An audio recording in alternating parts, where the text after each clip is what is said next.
बिल्कुल भी आप परेशान मत हो, मैं हूं ना, सब हो जाएगा।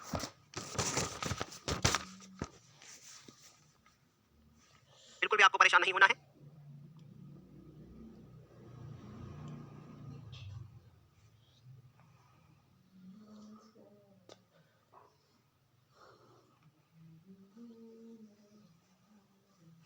ठीक है, ओके, ऐसे तो बना ही लोगे ना, ऐसे तो बना लोगे ना बेटा, बताओ, बिल्कुल बना लोगे।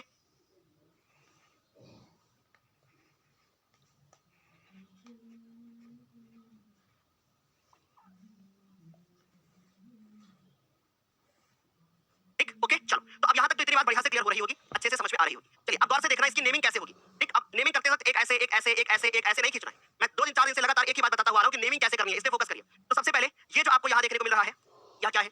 ये जो देखने को मिल रहा है, ये क्या है? ये जो देखने को मिल रहा है, यह क्या है? ठीक, तो देखो, जो सबसे पहले हमें ये देखने को मिल रहा है, ये है परागकोश। क्या है बेटा? यह है परागकोश। क्या है? यह है परागकोश। बढ़िया से क्लियर कर लेना, क्या है बेटा? ये है परागकोश। चाहे वो सलजम वाला सा बना लो, चाहे ये वाला। और जो ये वाला आपको ये दिख रहा है, ये क्या है? यह है पुतंत, ये है तंतु। इसको हम लोग तंतु बोलते हैं। ठीक, अब ये दोनों मिलकर के क्या बनाते हैं भैया? ये दोनों मिलकर के क्या बनाते हैं? ये दोनों मिलकर के बनाते हैं, ये दोनों मिलकर के बनाते हैं, इसी को कहा जाता है पुंकेसर।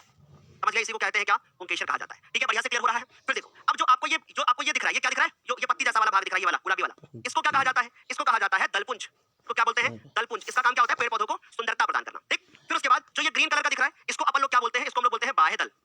इसको क्या बोलते हैं? बाह्य दल बोलते हैं। और बच्चों अब देखो, ये जो आपको दिख रहा है ना, ये ऊपर का भाग, यहाँ पर ये जो होता है इसको वर्तिकाग्र बोलते हैं। और जो ये वाला ऊपरी भाग दिख रहा है बीच वाला, इसको हम लोग वर्तिका बोलते हैं। और यहाँ पर अगर हम बात करें, यहाँ पर होता है, जब यहाँ पर निषेचन की प्रक्रिया होती है, तो यहाँ पर होता है हमारे पास ऐसे अंडाशय। ठीक, और इसी के अंदर होता है बीजांड। तो इसको कर लीजिए बाहर और बीजांड को कर लीजिएगा अंदर। ठीक, चलिए, तो सबसे पहले हमारे पास ये क्या है? वर्तिकाग्र। वर्तिकाग्र। ठीक, फिर इसे क्या बोलते हैं? बीच वाले पार्ट को इसको बोलते हैं वर्तिका। ठीक, और जो ये वाला भाग दिख रहा है, ये जो ऐसे खींच करके आ रहा है, ये वाला हमारा क्या कहलाता है? अंडाशय।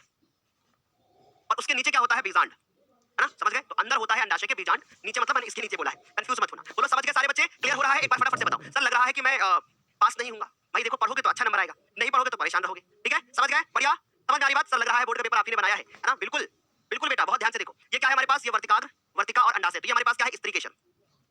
ये क्या है? स्त्रीकेशर। ठीक, समझ गए? इस स्त्रीकेशर को हम लोग एक दूसरे नाम से भी जानते हैं, इसको हम जायांग भी कहते हैं। और इस पुंकेसर को हम लोग उमंग भी कहते हैं। ये नाम पता होना चाहिए, नहीं सर एक तो याद कर लिया, दूसरे का मतलब क्या है भाई? अगर एमसीक्यू आ गया तो आप बच्चे लोग यही करते हो ना, एक याद कर लिया, दूसरे से क्या ही मतलब भैया, क्या करे याद करके? लेकिन अगर एमसीक्यू में आ गया उमंग तो क्या करोगे? है ना? एमसीक्यू में उमंग आ गया तो क्या करोगे? चलो मैं इसको पूरा समझाता हूं एक बार फिर से। चलिए देखिए गौर से समझिए।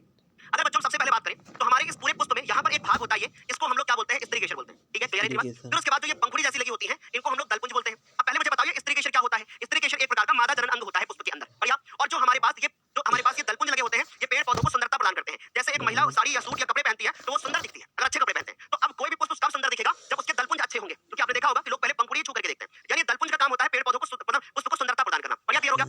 और स्त्रीकेशर उसको हम लोग बोलते हैं जायांग। अब देखो स्त्रीकेशर के बारे में भी समझाऊंगा, लेकिन पहले पुंकेसर समझ लो, क्योंकि वो समझोगे तभी ये चीज और क्लियर होगी। अब जो ये एक पतली सी पाइप जैसी संरचना निकली होती है, इसी को हम लोग क्या बोलते हैं? इसी को हम लोग पूरा पुंकेसर ऐसे बोलते हैं। लेकिन यहाँ से लेकर यहाँ तक भाग जो होता है उसको तंतु कहते हैं। ऊपर यहाँ पर जो होता है वो परागकोश होता है। इसी परागकोश के अंदर दो संख्या में, जिनकी संख्या कितनी होती है? 2, है ना? वो 2 क्या होते हैं? परागकण होते हैं। तो यहाँ तक कितनी बात सारे बच्चों को समझ में आ गई? क्लियर है? सर मार्गदर्शन किया जाए बेटा, स्पैमिंग करने से मार्गदर्शन नहीं होता है, हमारे पढ़ाने से मार्गदर्शन होता है, हमारे कहने से मार्गदर्शन नहीं होता है ना? समझो, इसलिए प्लीज पढ़ाई पे फोकस।